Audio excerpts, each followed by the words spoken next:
Welcome to one more mini blog. ఈసారి birthday celebrations మేము నార్మల్గానే చేసాము. ఎందుకంటే మా కాన్సన్ట్రేషన్ మొత్తం ఆ ఫుడ్ డొనేషన్ మీద ఉండే కదా, అందుకే దీనిపై అంత ఇంట్రెస్ట్ చూపించలేదు. మా తమ్ముని బర్త్డేకి ఈసారి నేనేం గిఫ్ట్ ఇచ్చానో చూస్తారా. 1 month బ్యాక్ మా ఇద్దరి మధ్యన కన్వర్జేషన్లో బ్రహ్మానందం గారు ఒక బుక్ రాశారంట కదా సిద్ధు అని చెప్తే, నాకు చదవాలనిపిస్తుంది అని అంటే ఇంకా నేను అప్పుడే నోట్ చేసుకున్నా మైండ్లో, ఓకే బర్త్డే వస్తుంది, బర్త్డేకి సపరేట్గా గిఫ్ట్ చేద్దాంలే అని చేస్తే అమెజాన్లో నాకు అరౌండ్ 300కి వచ్చింది. తీరా దగ్గరకు వచ్చినాక ఆర్డర్ చేస్తే డెలివరీలో ఏమైనా ప్రాబ్లమ్స్ వస్తాయేమో అని చెప్పి ముందే ఆర్డర్ చేస్తే అసలైన సమస్య మొదలైంది.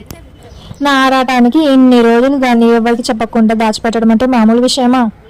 నా ఆరాటానికి నా ఓపికకి ప్రతిఫలం దొరికింది అనిపించింది. ఎందుకంటే ఆ కళ్ళలో ఒక చిన్న స్పార్క్ చూశాను, దానికి హ్యాపీ.